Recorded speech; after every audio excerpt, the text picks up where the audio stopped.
네, 안녕하세요. 이번에 할 강의는 제가 일반역학, 지난해 올렸던 일반역학 1장 1강, 그다음에 1장 2-1, 1장 2.2강에 대한, 지난번 보니까 좀 동영상이 좀 잘린 부분도 있고, 여러분 보기가 좀 불편할 것 같아서 그거 요 세 개 강의를 그냥 썸머리 하는 개념으로 제가 이제 파워포인트 버전으로 좀 요약을 해서 녹화를 하도록 하겠습니다. 그래서 이 파워포인트 강의이기 때문에 그 동영상 제가 칠판으로 했던 강의보다 좀 더 자세하게 설명하기는 어렵고 그냥 간략하게 요약하는 형식으로 진행을 하도록 하겠습니다. 먼저 우리가 이제 고전역학 이라고 하는 건 뭐냐면 고전역학은 물체의 운동을 다루는 학문이다. 물체의 운동을 다루는 학문이다 라고 이해를 하시면 됩니다. 물체의 운동을 다루는 학문인데 시공간에서 물체의 운동을 다루는 학문이다. 근데 그 시공간이 어떤 시공간이냐면 이제 절대적인 시공간이다. 공간도 절대적이고 시간도 절대적이고 우리가 상대적인 시공간도 존재하잖아요. 언제 존재하냐면 물체의 속력이 무지무지 빠를 때 그러면 이제 우리가 상대론적인 효과를 고려를 해야 되는데 그런 경우는 이제 고전역학은 적용되지 않습니다. 그래서 물체 그러니까 상대론적인 효과를 적용하지 않는 우리가 일반적으로 우리가 현재 살고 있는 그러한 시공간이 보통 일반 절대적인 시공간이라고 얘기를 하고 그때 물체 운동을 다루는 학문이 바로 고전역학이다라고 이해를 하시면 됩니다. 기본적으로 이제 물리를 하는 사람들은 이제 측정 가능한 양들, 물리량들을 측정을 하는데 보통 영어로는 이제 observables 이렇게 얘기를 하는데 그 물리량, 측정할 수 있는 양을 물리적으로 측정할 수 있는 양을 우리가 이제 물리량이라고 합니다. 영어로는 observable이라는 표현도 많이 써가지고 이 용어도 좀 익숙해지면 좋겠습니다. 물리량은 크게 우리가 이제 크기만 측정하는 양, 그 다음에 크기하고 방향을 측정하는 양이 존재하는데, 크기만 측정하는 양을 우리가 이제 스칼라량이라고 하고, 스칼라량이라는 거에 대표적인 게 뭐가 있죠? 예를 들면 뭐 질량, 뭐 속력, 이런 것들이 이제 크기만 측정하는 스칼라량입니다. 그죠? 반면에 이제 크기도 있으면서 방향까지 고려해야 되는 양 중에 대표적인 게 뭐 여러분들 막 머릿속에 떠오를 텐데 그 중에 하나가 이제 뭐 변위 영어로 이제 displacement라고 하는데 위치의 변화량을 이제 변위라고 합니다. 변위 그 다음에 velocity라고 하는 속도 우리가 이제 속력은 크기만 나타내 주는 거고 이제 속도는 크기도 있고 방향도 있고 그 다음에 acceleration 가속도, 그 다음에 뭐 힘 이런 것들은 다 크기가만 또 존재하지만 방향까지 다 존재하는 양 그러한 물리량을 우리가 이제 벡터량이라고 합니다. 우리가 이제 벡터를 나타낼 때는 보통 이렇게 대부분의 벡터량 어떤 A라고 하는 양이 벡터다라고 하면 벡터는 보통 이렇게 화살표로 나타내 주는 경우가 많습니다. 화살표 같은 경우는 우리가 이제 화살촉은 방향을 나타내주고 보통 이제 화살표의 길이가 이제 크기를 나타내준다 이렇게 보면 됩니다. 이거는 지금 이제 어떤 직각좌표계에서 원점으로부터 어느 한 지점까지의 일정의 위치를 나타내주는 위치 벡터입니다. 위치 벡터를 제가 A라고 하면 직각좌표계에서의 성분은 요거의 이제 x축 방향의 성분을 A sub x, 그다음에 y축 방향의 성분을 AY, 그다음에 z축 방향의 성분을 AZ. 그래서 세 개의 성분으로 나타내주면 이렇게 괄호를 치고 AX, AY, AG, 이렇게 나타내죠. 우리가 보통 변위다라고 하는 건 제가 조금 전에 얘기했지만 변위의 정의는 위치의 변화량이다. 그래서 위치의 변화량인데 예를 들면 어떤 P1이라고 하는 지점에서 P2 지점까지의 위치의 변위를 계산해라 라고 하는 말을 자주 얘기를 합니다. 예를 들면 제가 P1이라고 하는 위치에서 P2까지 그냥 이게 검은색 실선을 따라서 이렇게 이동을 했어요. 실질적으로 제가 이동한 거리는 이제 검은색 실선을 따라서 이동을 했습니다. 그러면 이때 P1에서부터 P2까지 내가 이동한 이동 거리를 계산해라. 그러면 이 이동 거리를 다 계산을 해야 되겠죠? 근데 그때의 변위가 얼마냐라고 하면 이 이동 거리하고 변위는 다릅니다. 그 변위는 두 점 사이의 직선 거리.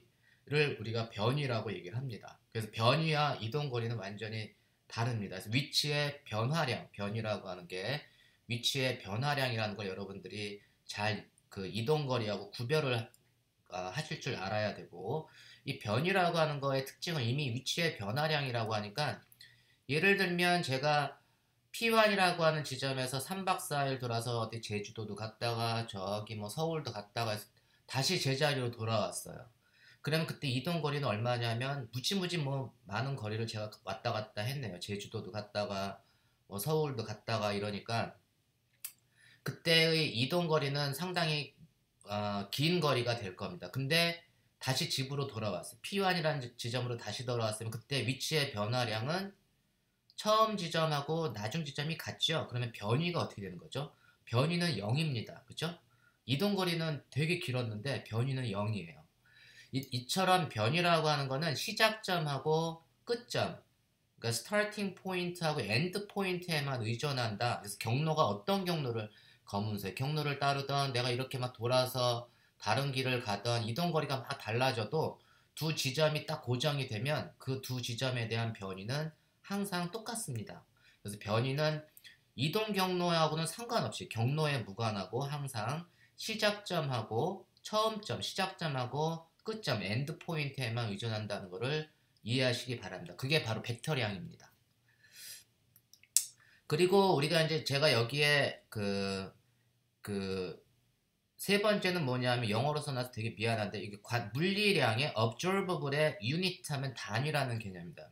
물리량의 단위. 물리량의 단위는 뭐냐면 물리량이라고 하는 건 뭐 질량은 보통 무게 뭐 킬로그램, 뭐 속력은 뭐 미터 퍼 세컨드, 일은 뭐 줄 이런 식으로 계산을 하잖아요. 그게 바로 단위입니다. 물리량은 단위가 있는데 우리 보통 대부분의 단위는 공간의 단위, 그 다음에 시간의 단위, 그 다음에 질량의 단위, 공간이라고 하는 게 길이, 그 다음에 시간, 그 다음에 질량, 공간과 시간과 질량만 가지고 모든 물리량의 단위를 표현할 수 있습니다.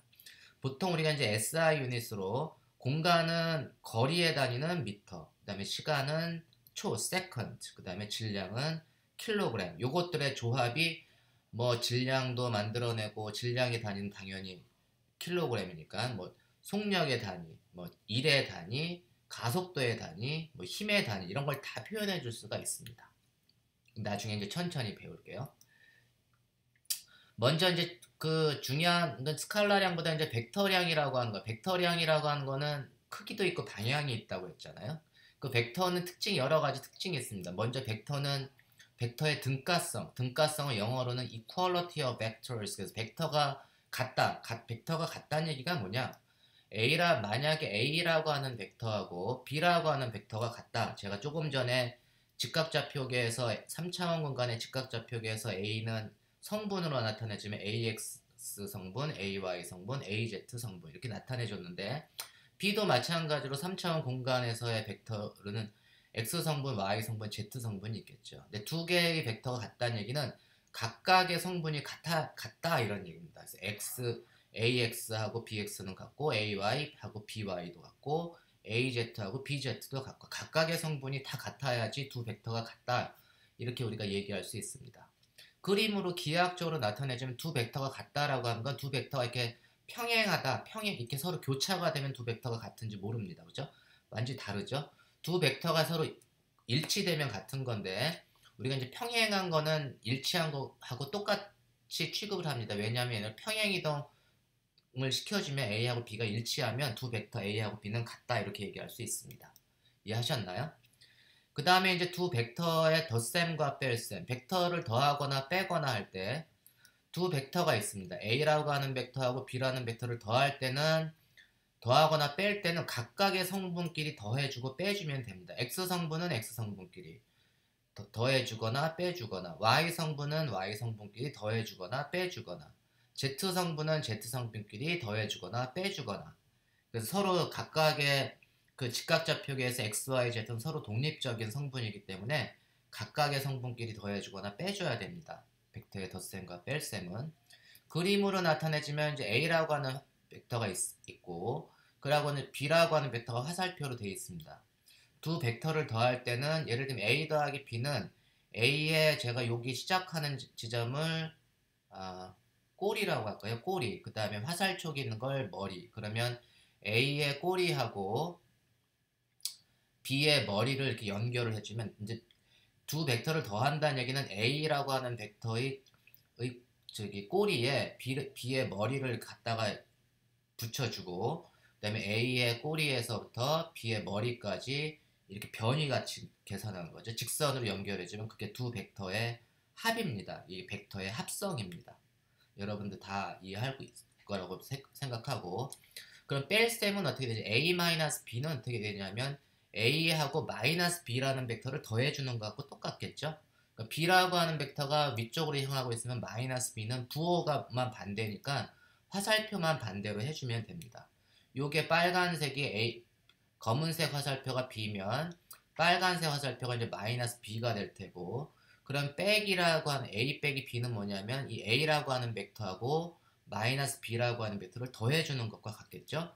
그래서 우리가 기하학적으로는 요 그래프가 요게 A-B가 됩니다. 그래서 두 벡터를 더하거나 뺄 때는 이런 식으로 이렇게 더하거나 빼주면 됩니다.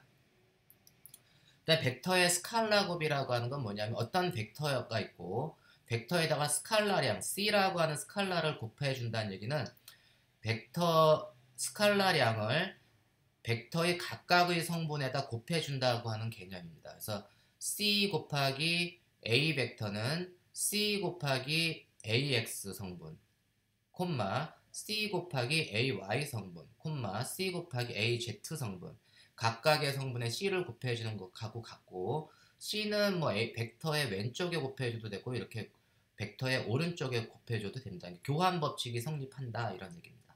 이게 이제 벡터의 스칼라 곱이고 그다음에 두 벡터 사이에는 이제 교환 법칙, 결합 법칙, 뭐 분배 법칙이 다 성립합니다. 교환 법칙은 뭐냐면 A 더하기 B라고 하는 벡터는 B 더하기 A. 그 두 벡터가 교환을 하는 건 이런 걸 교환 법칙이라고 하고 영어로는 커뮤터티브하다 이렇게 얘기합니다. 커뮤터티브하다 이렇게 얘기를 합니다. 그 다음에 이제 결합 법칙은 A 더하기 B 더하기 C를 계산을 하는데 나는 B 더하기 C를 먼저 계산하고 그 다음에 나중에 A를 계산하고 싶어. 그럼 B 더하기 C를 먼저 이제 괄호로 친 거를 먼저 계산하고 그리고 나중에 이제 A를 연산을 해라 이런 얘기입니다. 또 이렇게 계산할 수도 있고 A 더하기 B를 먼저 계산하고 그리고 C를 나중에 계산을 더해 줄 수가 있습니다. 이런 걸 우리가 이제 결합 법칙이다. B하고 C를 먼저 계산을 해도 되고 A 더하기 B를 먼저 A하고 B를 먼저 계산을 해줘도 되고 영어로 이제 associative 이렇게 얘기를 하는데 commutative는 교환 법칙, associative는 결합 법칙 이런 걸 나타내주고 그 다음에 이제 분배 법칙은 A다 두 벡터를 더하고 나서 스칼라량을 곱할 때는 스칼라량은 어떻게 되냐면 A에도 곱해지고 B에도 곱해지고 그죠? 그래서 C 곱하기 A 더하기 B는 CA 더하기 CB 이걸 우리가 이제 분배 법칙이다 이렇게 얘기를 합니다. 이걸 영어로는 이제 distributive 하다 이렇게 얘기를 합니다. 이해하셨나요?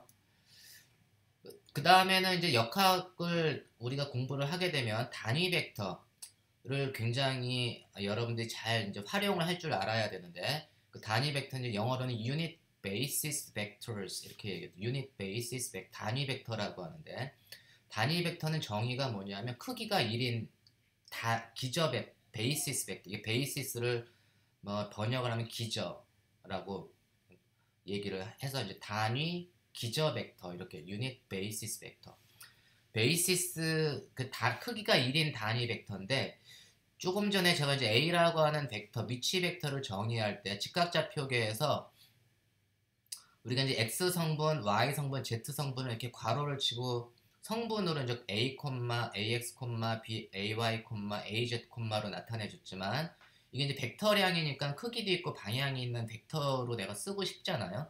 물론 A라고 하는 벡터를 이렇게 쓸 수도 있지만 단위 벡터라고 하는 건 뭐냐면 X축 방향의 크기가 1인 벡터 X축 방향의 크기가 1인 벡터는 뭐냐면 축상에 있는 벡터예요. 성분으로 나타내주면 1, 0, 0, 그래서 단위 기저 벡터는 여기 위에는 화살표로 쓴 게 아니고 꽃갈콘처럼 이렇게 나타냈죠. 요걸 우리 읽을 때는 햇이라 모자처럼 돼가지고 모자라고 있습니다. 햇. 그래서 꽃갈콘처럼 나타내서 이걸 이제 제가 읽을 때는 I had 이렇게 읽을게요. 그래서 이놈은 I hat은 어떻게 되냐면 크기가 1인 벡터, x축 방향의 크기가 1인 벡터입니다. 그래서 이거의 크기는 화살표의 길이는 1, 방향은 x축 방향. 요걸 사람들이 이제 기저 벡터를 이걸 우리가 단위 기저 벡터라고 x축 방향의 단위 기저 벡터라고 하는데 기호로는 I hat도 쓰고 그 다음에 x hat이라는 것도 쓰고 이게 hat이라고 쓴다는 얘기는 크기가 1인 벡터다 이렇게 이해를 하시면 됩니다.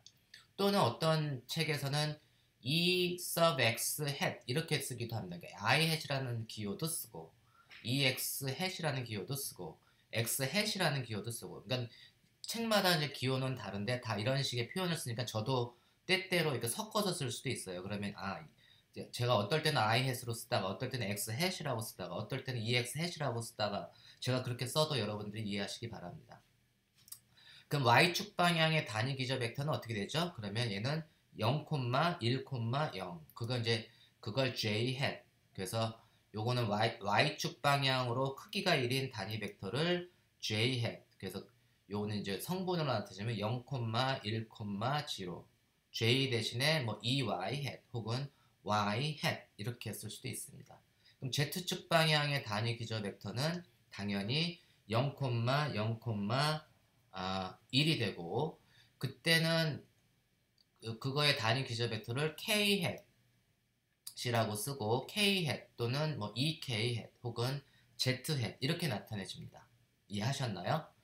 그러면 우리가 이제 이거 단위 벡터라는 걸 활용을 하면 A는 AX에 1, 0, 0 더하기 AY에 0, 1, 0 더하기 AZ에 0, 0, 1 이렇게 쓸 수 있죠. 근데 단위 벡터로 나타내면 어떻게 되나요? 이게 이렇게 되면 A에 AX에 I hat 이게 I hat이 1, 0, 0이니까 J hat은 0, 1, 0이고 K hat은 0, 0, 1이니까 그게 바로 AX, AY, AZ, 그죠? 그러니까 제가 A라고 하는 벡터를 이렇게 요걸 이렇게 성분으로 나타낸다고 해요. 성분으로 나타내주면 이렇게 콤마 A, B, C 이렇게 콤마로 나타내주고 그걸 그 단위 벡터로 나타내주면 AX 크기는 X축 방향으로는 크기가 AX 방향은 I hat 그 다음 Y축 방향으로는 크기가 AY 방향은 J hat 그 다음에 Z축 방향으로는 크기가 AZ 방향은 Z hat 그래서 요 벡터를 나타낼 때는 성분으로 이렇게 나타내 줄 수도 있고 이렇게 단위 벡터로도 나타내 줄 수가 있습니다. 요거 이제 고등학교 때는 잘 쓰지 않는 용어 그런 표현이라 여러분들이 이제 단위 벡터는 이런 식으로 잘 활용할 줄 알면 됩니다. 그리고 이 벡터의 크기를 나타내 주는 거는 그 크기는 뭐냐 하면 각각의 성분을 제곱해서 다 더해 준 거를 스퀘어 루트 제곱근을 취해주면 그게 바로 벡터의 크기가 됩니다.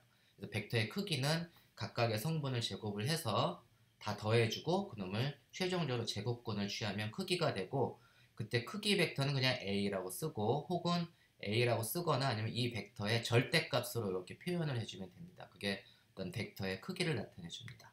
이해하셨나요? 그 다음에는 두 번째는 이제 스칼라곱이라고 하는 건데 스칼라곱은 두 벡터 사이에 뭐 사이각을 계산할 때 유용하다.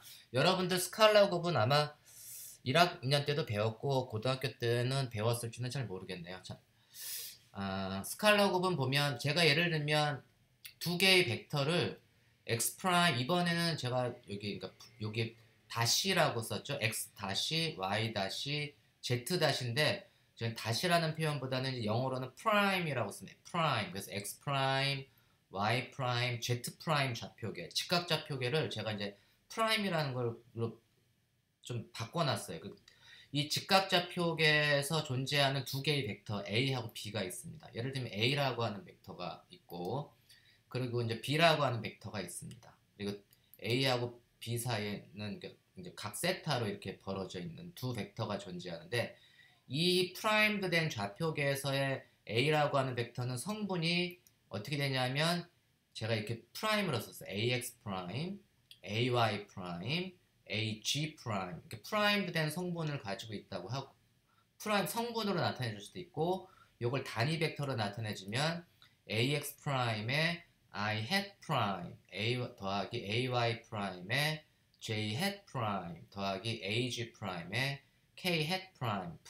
그래서 I hat 프라임, J hat 프라임, K hat 프라임은 각각 X축, X 프라임 축의 단위 벡터, Y 프라임 축의 단위 벡터, 그 다음에 G 프라임 축의 단위 벡터를 나타내주겠죠. B도 마찬가지로 똑같이 쓸 수가 있겠네요. 그래서 B는 성분으로 나타내주면 BX 프라임, BY 프라임, BG 프라임 이렇게 나타내 줄 수가 있고, 요 놈은 이제 단위 벡터로 나타내주면 BX 프라임의 I hat 프라임 더하기 BY 프라임의 J hat 프라임 더하기 BG 프라임의 K hat 프라임 이렇게 될 거예요. 그죠? 그러면 두 벡터 사이의 스칼라곱, 두 벡터 사이의 스칼라곱이라고 하는 건, 스칼라라고 하는 건 곱하기인데, 프로덕트는 곱하기인데 스칼라곱은 뭐냐면 두 벡터를 연산을 시켜가지고 스칼라량을 만들어라, 그런 명령어입니다. 두 벡터를 연산을 시켜서 스칼라곱을 만들어라. 그래가지고 그 스칼라곱을 만들어주는 연산이, 여러분들이 배운 연산이 사칙 연산, 더하기 빼기 곱하기 나누기인데, 요건 일종의 곱하기지만 곱해서 두 벡터를 곱해서 스칼라로 만들어주는 연산을 이렇게 점으로 씁니다. 점. 그래서 우리가 이거를 dot product라고 또 얘기를 해요. 스칼라곱이라고도 표현을 쓰지만 dot product는 뭐냐면 두 벡터를 이러한 그 연산을 시켜가지고 dot product를 시켜서 최종적으로는 결론은 스칼라량을 만들어주는 연산입니다. 그래서 그 스칼라곱은 어떻게 계산하냐면 두 벡터의 같은 성분끼리 곱해줘서 다 더해주면 돼요. X 성분은 X 성분끼리 곱해주고, Y 성분은 Y 성분끼리 곱해주고, Z 성분은 Z 성분끼리 곱해줘서 다 더해줘라. 그게 바로 요 스칼라 프로덕트의 정의입니다. 혹은 스칼라 프로덕트라고도 얘기를 하고, dot 프로덕트라고도 DOT, dot 프로덕트라고도 얘기를 합니다. 이해하셨나요? 그러면 근데 이제 제가, 그러니까 뭔가 곱하기는 제가 벡터가 나한테 성분으로 주어지면은 스칼라 프로덕트는 할 수 있을 것 같아. 근데 공부 잘하는 애들은 이걸 가지고 더 응용을 되게 잘해요. 그래서 어떤 애는 이렇게 가르쳐 줬더니 곰곰이 이렇게 쳐다보더니 이렇게 얘기를 하는 거야. 선생님, 제가 이거 좌표는 똑같은 거니까 제가 좌표를 조금 바꿔볼게요. 좌표를 조금 이렇게 좀 조정을 해가지고, 제가 X좌표가 A라고 하는 벡터에 나란하게끔 제가 좌표를 좀 돌려볼게요. 그래서 돌린 좌표가 파란 좌표입니다. 그걸 제가 X, Y, Z 좌표라고 할게요. 그러니까 이 좌표를 살짝 로테이션을 시켜가지고 X축이 A 벡터에 들어가게끔 이렇게 좌표를 조정을 했어. 그래도 돼. 당연히 그래도 되죠. 제가 그랬더니, 그러면 선생님, 제가 A라고 하는 게 이게 새로운 좌표계에서 A라고 하는 벡터는 성분으로 나타내주면 X 성분밖에 없네요. Y하고 Z 성분은 없네요. 그죠? 그러니까 X 성분은 A라고 하는 벡터를 성분으로 나타내주면 AX, 0, 0이 되고, 이제 크기는 그 자체가 그냥 A니까 하나의 성분밖에 없으니까 그 하나의 성분이 크기하고 똑같게 되겠죠. 그래서 그걸 이제 A라고 쓸 수 있네요. 그랬더니 그렇게 얘기를 하더라고요. 그래서 네 말이 맞네. 그리고 제가 이걸 잘 조절을 해가지고 돌리면서 A는 X축상에 놓이게 하고, 제가 B라고 하는 좌표는 이렇게 XY 평면상에 놓이게 제가 XY Z 좌표를 이렇게 만들어 놨습니다. 봤더니 그렇게 만들어 놨어. 그것도 맞지, 당연히.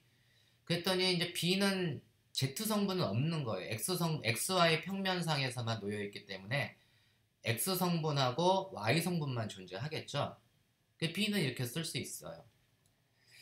근데 이제 A하고 B라고 하는 벡터가 서로 세타만큼 기울어졌으니까 B의 X축 방향의 성분은 요 B의 코사인 성분, 그 다음에 B의 Y축 방향 성분은 B의 사인 성분하고 똑같겠죠? 그래서 얘는 BX는 B의 코사인 세타, 그 다음에 BY는 B의 사인 세타, 이렇게 쓸 수가 있습니다.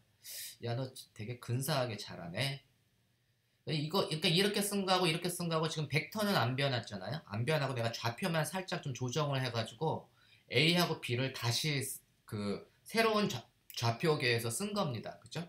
그럼 여기서도 여전히 스칼라 프로덕트는 똑같이 적용이 되니까 이때 A.B를 계산해주면 어떻게 되죠? A.B는 각각의 성분을 곱해주면 되는데 A는 X 성분밖에 없으니까 이거 A.B를 해주면 어떻게 될까요? A.B를 해주면 그냥 AX, BX만 되겠죠. 뭐 AY, BY는 없으니까. 그러니까 BY는 존재하지만 AY가 0이니까 A.B를 해주면 닷 프로덕트가 좌표를 살짝 파란 좌표계로 만들어주면서 훨씬 더 심플해졌습니다. 위에 거보다.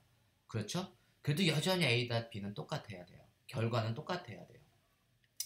근데 A라고 AX는 그 자체가 크기하고 같으니까 AX는 A가 되고 BX는 어떻게 되냐면 B 코사인 세타가 되겠네요. 그죠? 그래서 이놈은 A 곱하기 B 코사인 세타가 되니까 B라고 하는 거는 크기가 B이니까 A는 크기가 A. 그래서 얘는 뭐냐면 A.B는 A의 크기 곱하기 B의 크기 곱하기 두 벡터 사이의 코사인 값이 바로 A.B입니다. 그래서 이게 바로 스칼라 두 벡터의 스칼라 프로덕트는 A.B는 A의 크기 곱하기 B의 크기 곱하기 코사인 세타. 이거는 모든 식에 다 적용이 되는 스칼라 프로덕트의 정의입니다. 이해하셨나요? 그래서 굉장히 똑똑한 학생이에요. 이렇게 해서 이거를 증명을 A.B는 AB 코사인 세타라고 정의한 학생, 굉장히 똑똑한 학생이라서 제가 인상에 남습니다. 우리가 이제 스칼라 프로덕트 그러면 이제 단위 벡터 I hat 여기는 이제 프라임드 된 좌표계는 뭐 이게 I hat prime, J hat prime, K hat prime이라고 썼고 프라임이 없는 좌표계는 그냥 I hat, J hat, K hat 각각의 단위 벡터들이 존재하겠죠. 그럼 각각의 단위 벡터는 서로 90도만큼 벌어져 있는 거잖아요.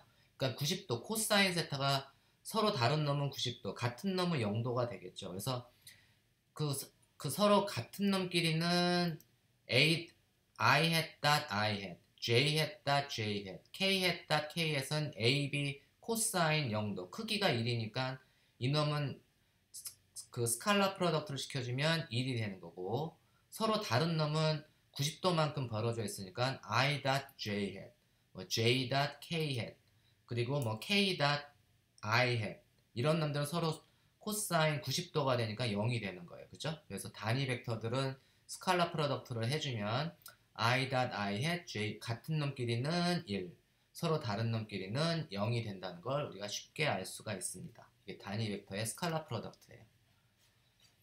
제가 이제 이 A라고 하는 벡터, 이 좌표상에서 이제 A라고 하는 벡터를 성분으로 나타내죠. A는 이제 XY 좌표, 직각좌표상에서는 AX의 I hat 더하기 AY J hat 더하기 AG K hat인데 AX 얘는 이제 이 A라고 하는 벡터가 X축하고는 얘는 제가 A라고 하는 벡터의 크기, A라고 하는 벡터의 크기를 곱해주고 이렇게 나눠줬습니다. 그러니까 이 두 번째 식하고 세 번째 식은 똑같은 표현이죠. A를 곱해주고 나눠줬으니까.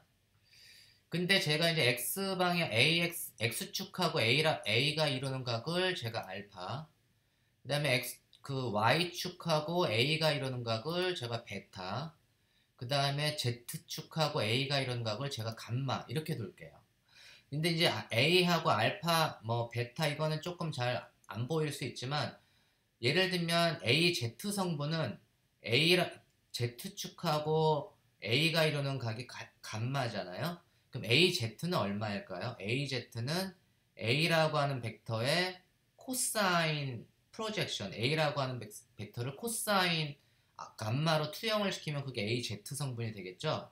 그거하고 마찬가지로 X 성분은 뭐냐면 A라고 하는 벡터를 코사인 알파로 투영을 시키면 그게 AX 성분이 되고 A라고 하는 벡터를 A의 크기 곱하기 코사인 베타를 해주면 그게 AY 성분이 됩니다.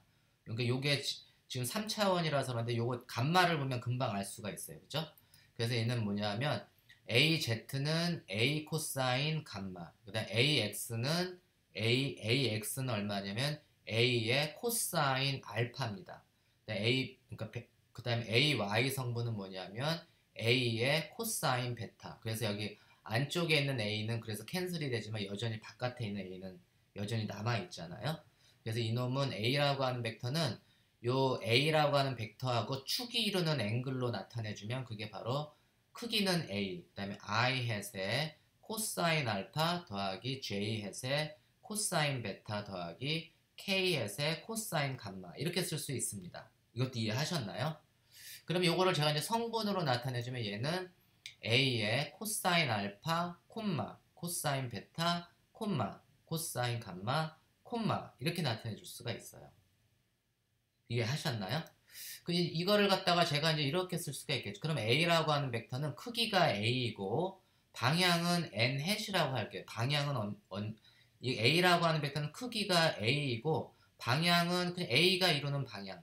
이때 n 햇은 뭐냐면 그러면 A축이 A하고 같은 방향이면서 크기가 1인 단위 벡터가 되겠죠. 그게 바로 n 햇입니다. 크기가 1인 단위 벡터. 그 크기가 1인 단위 벡터는 어디 있을까요? 뭘까요? 그게 바로 코사인 알파 콤마, 코사인 베타 콤마, 코사인 감마 콤마가 될 겁니다. 그게 바로 n 햇은 성분으로 나타내지면 코사인 알파 콤마, 코사인 베타 콤마, 코사인 감마 콤마. 그 다음에 단위 벡터로 써지면 이게 바로 n 햇이 되겠죠. I 햇의 코사인 알파 더하기 j 햇의 코사인 베타 더하기 k 햇의 코사인 감마. 이해하셨나요? 예를 들면 이제 A라고 하는 게 Z축으로 딱 놓여 있으면 코사인 알파도 0, 코사인 베타도 0이겠죠. 왜냐면 90도니까. 그래서 쉽게 파악할 수 있겠죠. 일반적으로는 n 햇은 코사인 알파, 코사인 베타, 코사인 감마 성분을 다 가지고 있습니다. 이걸 우리가 방향 코사인이다 이렇게 얘기한다. 영어로는 direction 코사인. 그래서 방향을 나타내주는 코사인이다. 그래서 방향 코사인이라고 얘기를 하고 이때 이제 A라고 하는 벡터는 크기가 A니까 A.A를 해주면 A 제곱이 나와야 되는데 그때 이제 단위 벡터는 스칼라 프로덕트를 시켜주면 자기 자신은 크기가 1이 돼야 되잖아요. 그래서 n 햇은 1이 돼야 됩니다. 그 얘기는 뭘까요? n 햇은 방향 코사인으로 나타내주면 코사인 알파의 제곱 더하기 코사인 베타의 제곱 더하기 코사인 감마의 제곱 이렇게 되겠죠.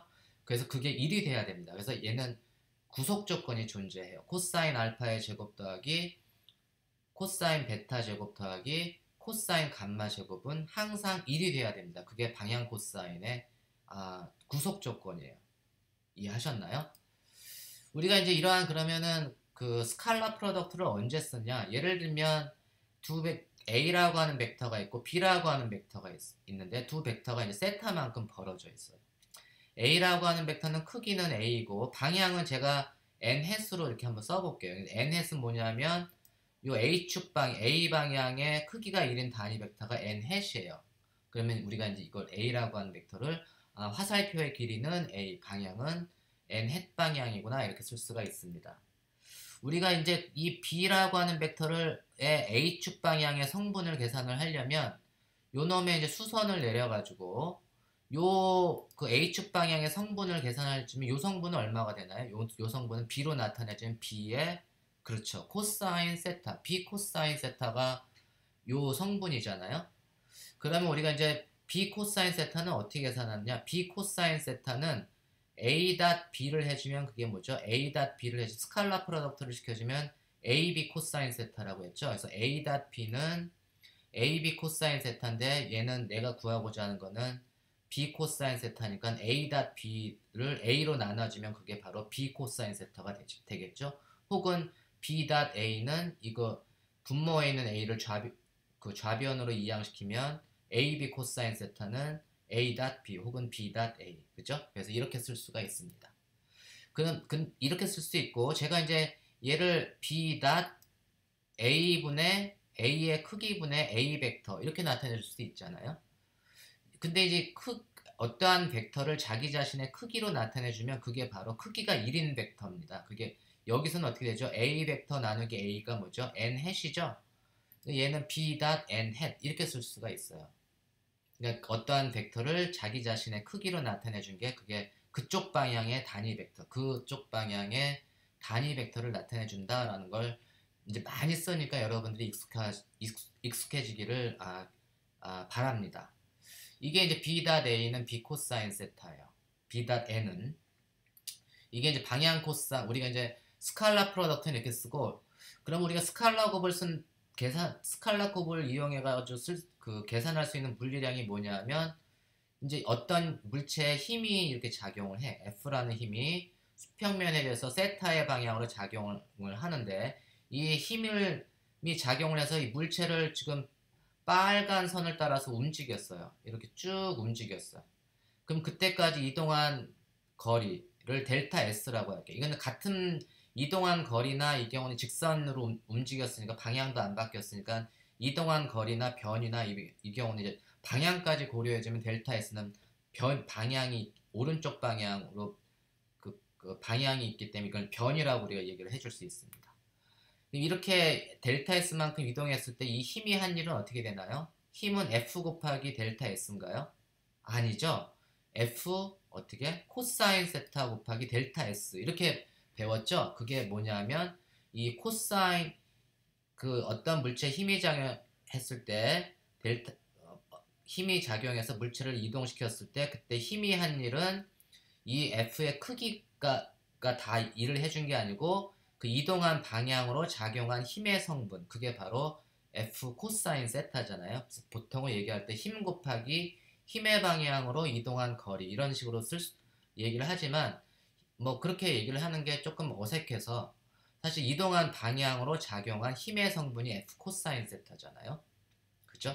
이동한 방향으로 작용한 힘의 성분, 그게 바로 이 힘이 한 일입니다. 이거를 우리가 우아하게 써주려면 우아하게 써주면 어떻게 되냐면 F 델타 S 벡터 델타 S 이 방향은 델타 S의 방향은 이쪽 오른쪽 방향. 그래서 F의 크기 곱하기 델타 S의 크기 곱하기 둘 사이의 사이값. 그게 바로 F 코사인 세타 델타 S잖아요. 그래서 우리가 스칼라 프로덕트는 이때 이제 어떤 힘이 물체에 작용해서 쓸 때 그 힘이 한 일을 계산할 때 이렇게 스칼라 프로덕트를 쓴다는 걸 여러분들이 이미 배웠습니다. 우리가 이제 스칼라 프로덕트를 이용해서 풀 수 있는 문제가 이런 문제가 있어요. 정육면체가 있습니다. 정육면체가 크기가 1인 정육면체 111 크기가 각각의 한 변의 길이가 1인 정육면체가 있는데 그때 정육면체에서 가장 긴 대각선이 A 벡터는 여기 좌표의 원점이라고 하면 X 성분은 1, Y 성분도 1, Z 성분도 1인 성분을 갖고 있는 게 A 벡터. 그 다음에 바로 인접한 대각선. 여기는 뭐냐면 X 성분은 1. 그 다음에 Y는 없으니까 Y 성분은 0, Z 성분이 1. 그래서 B라고 하는 벡터는 1, 0, 1 이렇게 되는 거죠. 그래서 가장 긴 대각선하고 바로 인접한 두 대각선 사이의 사이각을 계산하시오. 그럴 때 유용한 게 바로 스칼라 프로덕트, 두 벡터의 스칼라 프로덕트. 그래서 A라고 하는 벡터하고 B라는 벡터의 스칼라 프로덕트를 이용해서 우리가 사이각을 계산하면 A.B는 AB 코사인 세타잖아요. 그래서 우리가 코사인 세타는 A의 크기 곱하기 B의 크기분의 A.B 이렇게 될 테니까 A.B는 두 벡터의 스칼라 곱은 각각의 성분을 곱해서 더해주면 되죠.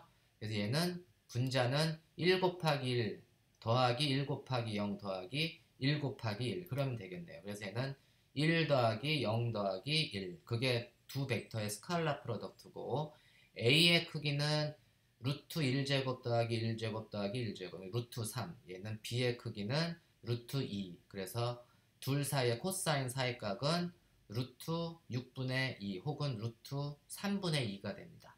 이런 식으로 두 벡터 사이의 사이각을 우리가 코사인 스칼라 두 벡터의 스칼라 곱을 통해서 계산을 해줄 수가 있습니다. 이해하셨나요?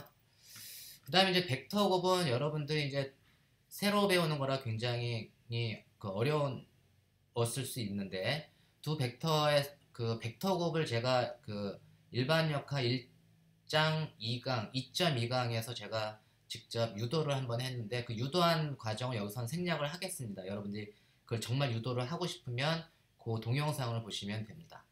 먼저 이제 두 벡터의 벡터 곱, 아까는 스칼라를 프로덕트인데 이번엔 벡터 곱이잖아요. 벡터하고 벡터를 연산을 시켜가지고 벡터를 만들어줘라 라고 하는 연산이 벡터 곱입니다. 그래서 그거는 이제 우리가 여기에 이렇게 곱하기로 썼는데 그걸 우리가 벡터 프로덕트라고도 얘기를 하고 요걸 이제 요거를 그냥 영어로 나타내면 이제 크로스라고 읽습니다. 그래서 A 크로스 영어로는 A 크로스 B 이렇게 읽어요. 그래서 이거를 크로스 프로덕트 이렇게 보통 사람들이 얘기를 합니다. 그래서 크로스 프로덕트는 뭐냐면 두 벡터를 연산을 시켜가지고 벡터를 만들어줘라. 그 결과가 벡터가 돼야 돼요.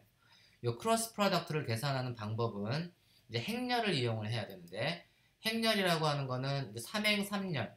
그래서 맨 위에 있는 놈은 I, J, K를 놓고 단위 벡터를 놓고 그다음에 이제 가운데 이거 행열 이렇게 읽었어요. 그러니까 첫 번째 행은 단위 벡터를 놓고 두 번째 행에는 A의 성분 AX, AY, AZ 그 다음에 마지막 행에는 B의 성분들 BX, BY, BZ 이게 삼행삼렬의 그 벡터 그 행렬로 표현을 해가지고 요 놈은 그 벡터가 나와야 되는 게 결과적으로는 I 성분도 I hat 성분도 있고 J hat 성분도 있고 K hat 성분도 있어야 되잖아요.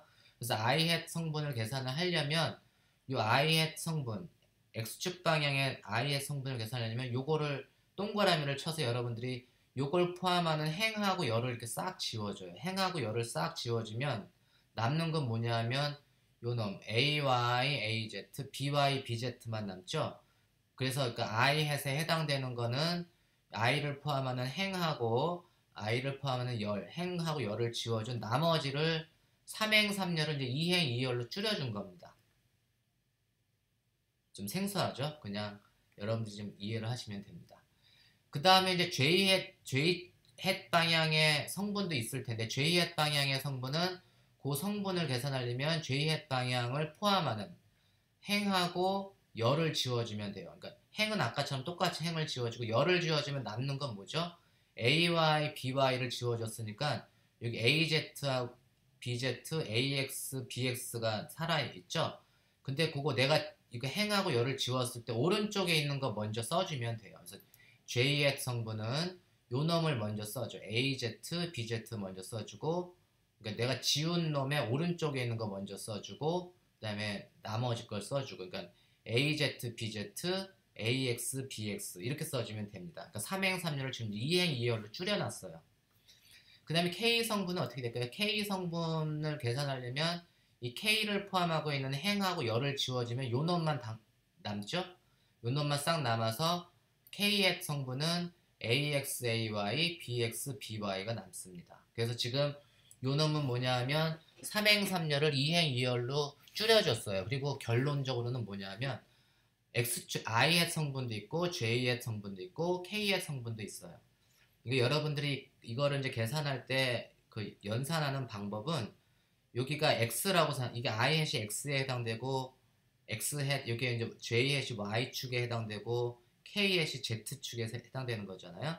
그래서 이게 일종의 순열이에요. 이건 뭐냐면 X 그 다음에 두 번째 거로 써주면 이게 X, Y, Z 성분 더하기 Y, Z, X 성분 더하기 Z, X, Y 이렇게 X, Y, Z, Z 그러니까 X, Y, Z, Y, Z, X 한 방향으로 가는 거죠. Z, X, Y 이런 식으로 그러니까 X, Y, Z 더하기 Y, Z, X 더하기 Z, X, Y 기억할 때 그렇게 기억을 하시면 돼요. 그리고 나머지는 이제 따라쟁이로 따라서 써주면 돼. 그래서 XYZ 더하기 YZX 더하기 ZXY 순열입니다. XYZ가 이렇게 돌아가는 퍼뮤테이션이에요.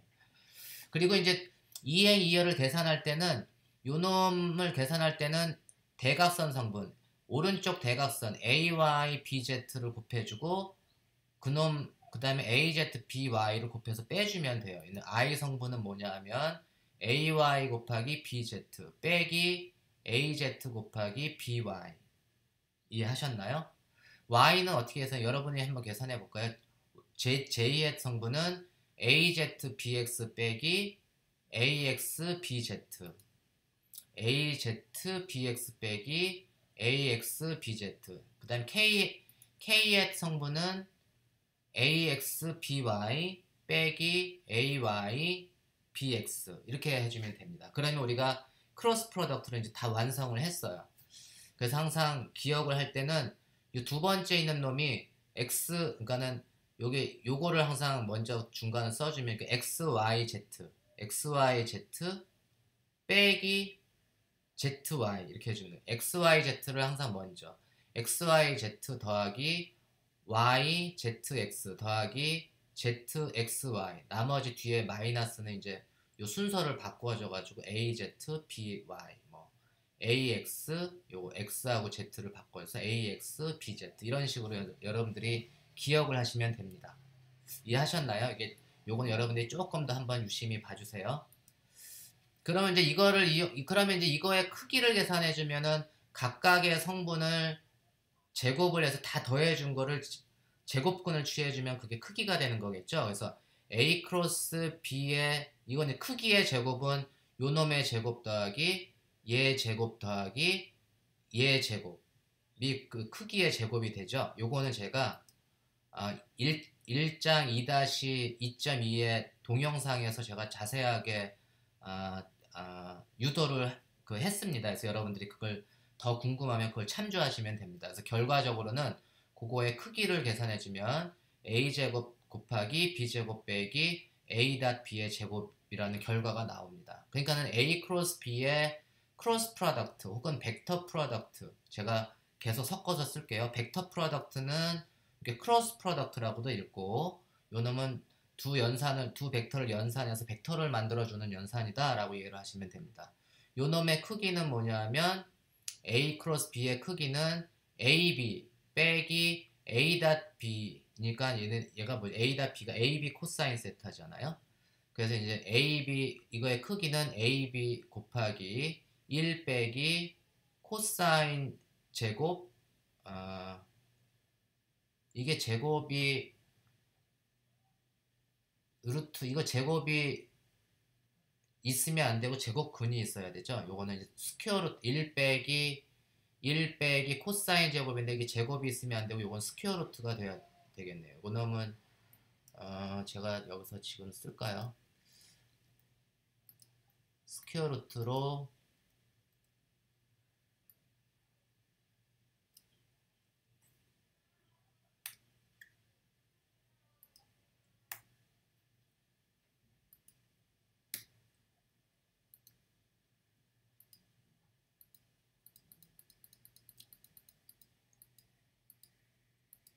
그래서 요놈의 크기를 보면 얘는 이제 AB 사인 세타 1 빼기 코사인 제곱 세타는 사인 제곱 세타고 요놈이 이제 AB의 사인 세타 이렇게 그래서 A 크로스 B는 그 크기는 AB 사인 세타입니다. A.B의 크기는 AB 코사인 세타죠. 그래서 스칼라 프로덕트는 코사인 세타 그 다음에 크로스 프로덕트 벡터 프로덕트는 크기가 사인 세타가 된다는 걸 여러분들이 명심하시기 바랍니다. 그리고 이제 A하고 B의 크로스 프로덕트는 기하학적으로 뭐냐면 A하고 B라고 하는 벡터가 세타만큼 벌어져 있는데 요놈의 크로스 프로덕트는 크기는 AB 사인 세타인데 그러니까 A 크로스 B는 오른손 나사 법칙, 오른손 법칙으로 시작하는 데서 나중 거를 감싸지면 방향은 A하고 B가 이루는 평면 그러니까 크기는 AB 사인 세타인데 A 크로스 B의 방향은 A하고 B가 이루는 평면의 수직한 방향이 바로 A 크로스 B의 크기입니다. 이쪽 방향, 이 두 개가 이루는 평면.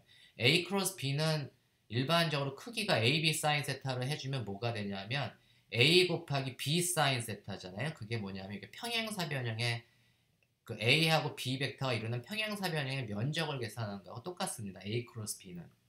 그리고 이제 A 크로스 B는 벡터량이기 때문에 방향이 있잖아요.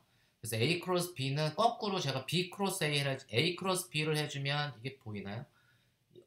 지금 이쪽으로 엄지손가락이 감싸지는 방향인데 B 크로스 A를 해주면 거꾸로 뒤집어지니까 B 크로스 A를 해주면 A 크로스 B하고 방향이 반대가 되겠죠. 그래서 A 크로스 B는 그 벡터 프로덕트는 순서를 바꿔주면 부호가 바뀌어요. 벡터 프로덕트는 순서를 바꿔주면 부호가 바뀐다는 걸 또 여러분들이 이해하시기 바랍니다.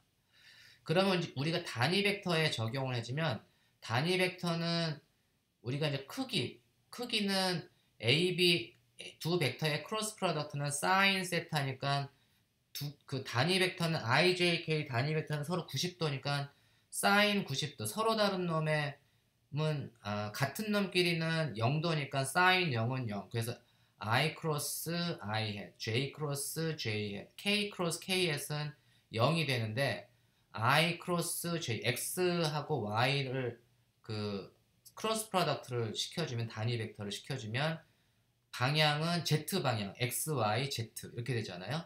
방향은 Z 방향, 크기가 1이니까 I 크로스 J hat은 K hat 지금 이해되나요? I 크로스 J hat은 K hat이 됩니다. X축하고 Y축 방향의 단위 벡터의 크로스 프로덕트를 시켜주면 Z 방향. 그 다음에 Z 크로스 이 두 벡터의 순서를 바꿔주면 부호가 바뀐다고 했죠. 이것도 마찬가지로 그 순열입니다. 사이클릭 퍼뮤테이션. X, Y, Z로 가는 거고 Y, Z, J hat 크로스 K hat, Y 크로스 Z. Y 크로스 Z는 뭐냐면 X 방향. 그래서 J hat 크로스 K hat은 I hat. 그 다음에 Z, X, Y 이렇게 되잖아요. 그래서 K hat 크로스 I hat은 J hat. 그 다음에 그 두 놈의 순서를 바꿔주면 마이너스. 이해하셨나요? 그래서 항상 순열입니다. IJK가 돌아가는 거예요. IJK가 이렇게 돌아가는 걸 여러분들이 이해하시면 됩니다. 그리고 이제 두 벡터의 분배 법칙은 두 벡터를 더하고 A라고 하는 벡터를 이렇게 벡터 프로덕트를 시켜주면 A라고 하는 벡터는 B에도 걸리고 이렇게 C에도 걸리고 그래서 A 크로스 괄호 열고 B 더하기 C는 A 크로스 B 더하기 A 크로스 C 이런 식으로 계산을 해주면 됩니다. 이 크로스 프로덕트의 이그젬플은 우리가 이제 힘의 모멘트 여러분들이 이제 고등학교 때 토크라는 거 배웠잖아요. 토크. 내가 이제 어떤 문의 손잡이를 에다가 그 힘을 가해서 이 문을 갖다가 확 잡아당겨 문이 열리고 닫히는데 이때 이제 회전축, 문이 회전하는 축이 있고 축으로부터 손잡이까지의 거리를 여기서 이제 우리말로 여기서 이제 지뢰의 팔 이렇게 했나요? 이게 지뢰의 팔이고 이 지뢰의 팔로 손잡이에다가 이제 힘을 가하면 이거 이제 회전을 하게 되는 게 회전하는 힘을 갖다가 우리가 토크라고 얘기하고 혹은 힘 영어로는 이제 토크 혹은 힘의 모멘트 of force 이렇게 얘기합니다. 힘의 모멘트 회전하는 힘을 토크라고 얘기를 합니다. 이 토크를 보면 이제 제가 회전축이 있어요. 회전축이 있고 회전축으로부터 R만큼 떨어진 지점에 손잡이가 P점에 손잡이가 있는 거예요. 그래서 우리가 이걸 힘의 작용선이라고 하는데 회전축으로부터 R만큼 떨어진 지점에서 힘 F를 이렇게 가했어요. 그랬을 때 이 작용선 힘의 작용선 그 R이라고 하는 위치 벡터하고 힘이 이루는 각이 세타예요. 세타. 그래서 이 벡터하고 두 벡터가 이루는 사이각이 세타예요. 이때 힘 F에 의한 토크를 계산해라. 그러면 힘 F에 의한 토크. 그러니까 원점에서부터 R만큼 떨어진 지점의 거리를 이제 R이라고 하고 이때 여기 요 지점에서 여기에 이제 손잡이가 있는 거 손잡이를 내가 이제 F라고 하는 힘으로 당겼을 때 이 지뢰의 팔 문과 힘이 이루는 각이 세타면 그때 이 힘 F에 의한 회전력 토크를 계산하면 토크를 N이라고 하고 방향은 지금 이쪽 지금 이 수직 방향이고 방향은 이제 그런 방향이고 이걸 계산할 때는 어떻게 계산하냐면 R 힘 F를 갈 때 원점에 대한 토크를 계산해라 그러면 이 토크 N은 R 크로스 F가 됩니다. R 크로스 F 이게 토크예요. 일반 물리 할 때 배웠죠? 그래서 이제 R 크로스 F 이게 바로 크로스 프로덕트를 쓰게 됩니다. 그래서 크기는 어떻게 계산하냐면 방향은 위쪽 방향 회전을 했는데 회전 방향이 아니라 지금 N이 향하는 이 화살쪽 방향이 토크의 방향입니다. 그리고 그 크기는 RF의 둘 사이에 사인 세타가 그래서 이거 크기는 토크의 크기는 RF 사인 세타, 이게 지레 8 곱하기 힘 F의 크기 곱하기 8과 힘이 이루는 사인 세타가 이 바로 토크의 크기가 됩니다. 이해하셨죠? 그래서 토크는 그래서 벡터량이다. 크기도 있고 방향도 있다. 우리 이제 그 벡터의 3중곱을 보면 이게 트리플 프로덕트는 벡터를 3개를 곱해라 이런 얘기입니다. 아까 조금 전에 제가 한 게 이제 2개의 벡터를 곱한 거예요. 그 벡터 프로덕트 B 크로스 C는 이제 AB 대신에 이제 BC를 제가 했어요. B 크로스 C는 이렇게 계산을 하는데 제가 여기에다가 B 크로스 C에다가 A라고 하는 벡터를 스칼라 곱을 했어요. 결과적으로 B 크로스 C는 벡터인데 이 벡터하고 이 벡터에 스칼라 곱을 했다는 얘기는 결과는 어떻게 될까요? 결과는 스칼라량이 나와야 되겠죠? 왜냐면 최종적으로 스칼라 곱을 했기 때문에. 그러면 얘는 어떻게, 이거 지금 내가 B 크로스 이렇게 계산을 했어. 그리고 내가 AX의 I 더하기 AY의 J 더하기 AZ의 KS를 스칼라 곱을 해주면 이게 결과가 어떻게 될까요? 얘는 X 성분은 X 성분끼리, Y 성분은 Y 성분끼리, Z 성분은 Z 성분끼리 곱해서 더해주면 된다고 했죠? 그러니까 요 놈은 보면 이미 B 크로스는 계산했으니까 얘는 요 I 햇 자리에 AX 곱하기 요거의 X 성분, 그 다음에 AY 곱하기 요거의 Y 성분 더하기 AZ 곱하기 요 Z 성분, 이렇게 계산하는 게 벡터의 스칼라 곱이잖아요. 요걸 우리가 트리플 프로덕트라고 얘기해요. 3개의 벡터를 연산을 시켰는데 결과적으로 이 경우는 뭐냐면 최종 결과가 스칼라량이 나와야 돼요. 근데 요거를 계산하는 거는 이 지금 행렬의 IJ, K 자리에 뭐가 들어갔냐면 AX, AY, AZ가 들어갔잖아요. 그래서 요거를 이제 행렬로 나타내주면 결론은 뭐냐면 이게 요 IJ, K 자리에 AX, AY, AZ가 들어간 거하고 똑같습니다. 그래서 그걸 계산해주면 바로 위에 거 같은 결과가 나와요. 이걸 우리가 스칼라 트리플 프로덕트, 3개의 벡터를 연산을 했는데 결과가 스칼라 값이 나오는 걸 스칼라 트리플 프로덕트 혹은 스칼라 3중곱이다 이렇게 얘기를 합니다. 이해하셨나요? 그리고 이놈은 여전히 이제 항상 우리가 벡터 곱이라고 하는 거는 우리가 순열에서 퍼뮤테이션인데 요거를 이제 그 행 A, B, C를 했는데 A, B, C를 하나씩 올려줘도 똑같아요 결과가. 그러니까 CAB, BCA. 그러니까 요걸 B를 맨 꼭대기로 올리고 C를 맨 꼭대기로 올려주고 B하고 A를 하나씩 내려주면 그 결과나 이 결과나 똑같습니다. 그게 지금 요거 하기 전에 여기 A.B 크로스 C라고 하는 건 B 크로스 C는 평행사 변형의 면적이라고 했죠. B 크로스 C는 크기는 평행사 변형의 면적, 방향은 n 햇 방향, 그리고 n 햇 방향하고 A라고 하는 벡터를 또 스칼라 프로덕트를 시켜주면 그게 A의 코사인 세타잖아요. 그래서 결과적으로 요 스칼라 3중곱이라고 하는 거는 이렇게 A, B, C로 이렇게 이루어진 벡터가 있으면 그거는 뭐냐면 요 A, B, C가 만드는 평행 육면체의 최적을 계산하는 결과하고 똑같습니다. 그게 바로 A.B 크로스 C하고 같아요. 그리고 제가 지금 얘기한 것처럼 A.B 크로스 C는 요 C를 갖다가 맨 꼭대기로 올려주고 A, B를 하나씩 내려주면 그건 결과가 어떻게 되냐면 C.A 크로스 B하고 같은 거죠. 그리고 다시 B를 그러면 이제 A, B, C나 A, B, C를 계산한 이게 이제 A, B, C를 계산한 거나 B, C, A를 계산하나 C, A, B를 계산하나 똑같습니다. 지금 내가 얘기하는 거 이해되나요? 여러분들은 학생이기 때문에 이런 걸 한 번 정도는 확인을 해보면 좋아요. 그러니까 여기 A, B, C 혹은 B, C, A 혹은 C, A, B가 다 똑같은지 그걸 여러분들이 계산할 줄 알면 요걸 증명한 겁니다.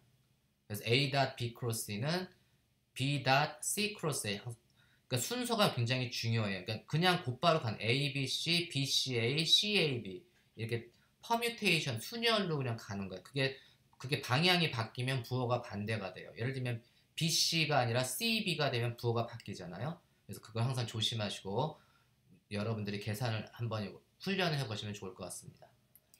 그리고 이제 근데 그 세 개의 벡터를 연산을 시켜서 벡터로 만들 수도 있잖아요. 여기다 스칼라 곱을 하지 않고 벡터 곱을 할 수도 있잖아요. 그런 걸 우리가 스칼라가 아니라 최종 결과는 어떻게 되냐면 벡터가 나와야 되죠. 최종 결과는 벡터가 나와야 됩니다. 이거는 그냥 여러분들이 계산을 굳이 막 해봐도 되고 이제 결과적으로 어떻게 하는지 한번 이거 훈련을 해보면 그 다음에 이제 기억을 하시면 돼요. 이건 최종 결과는 벡터를 만들어 주는구나. 그리고 그 결과는 뭐냐면 A 크로스 B 크로스, 이거 BC를 먼저 계산하고 A를 계산해라 이런 얘기죠. 그 결과를 해주면 그 결과는 이걸 사람들이 읽을 때 back 마이너스 cap 이렇게 읽어요. back 마이너스 cap. 그래서 이거는 A 크로스 괄호 열고 B 크로스 E는 back 마이너스 cap. 이거는 스칼라량이고 이거 벡터가 있으면 벡터죠. A다 B는 스칼라지만 C가 벡터니까 전체적으로 벡터량이죠. 그래서 A 크로스 B 크로스 E는 back 마이너스 cap 이렇게 됩니다. 이걸 우리가 벡터 트리플 프로덕트, 3중 곱인데 얘는 최종 결과가 벡터라서 벡터 트리플 프로덕트, 얘는 최종 결과를 스칼라로 만들어주는 건 스칼라 트리플 프로덕트 이렇게 읽어요. 그래서 여러분들이 이걸 요거는 이제 여러분들이 호기심 많은 학생은 한번 해보시고 그렇지 않고 그냥 기억을 해 그냥 이거는 이렇게 이제 대충 어떤 식으로 계산을 하는지 내가 이해했으니까 이건 이렇게 암기를 하면 되겠구나라고 여러분들이 이해하시면 될 것 같습니다. 그리고 이제 또 다른 하나는 요게 이게 되게 재미있는 건데 A 크로스 B 크로스 C를 BC를 먼저 하는 경우하고 A, B를 먼저 계산하고 C를 나중에 연산하는 결과를 보면 요거는 결합 법칙이 성립 안 해요. 얘는 두 개가 서로 다른 결과를 줍니다. 왜냐하면 여기 보시면 우리가 벡터라고 하는 거는 요 두 개를 그 A하고 A 크로스 B는 순서를 바꿔주면 부호가 바뀐다고 했잖아요. 그래서 요거는 여러분들이 요게 정말 두 놈이 좌변하고 우변이 같지 않은, 내가 A, B를 먼저 계산하는 경우하고 B, C를 먼저 계산하는 경우가 서로 다르다라고 하는 거를 요 벡터 트리플 프로덕트의 요 식을 가지고 여러분들이 한번 간단하게 증명을 해보시면 좋을 것 같습니다. 그럼 제가 오늘은 여기까지 수업을 하도록 할게요.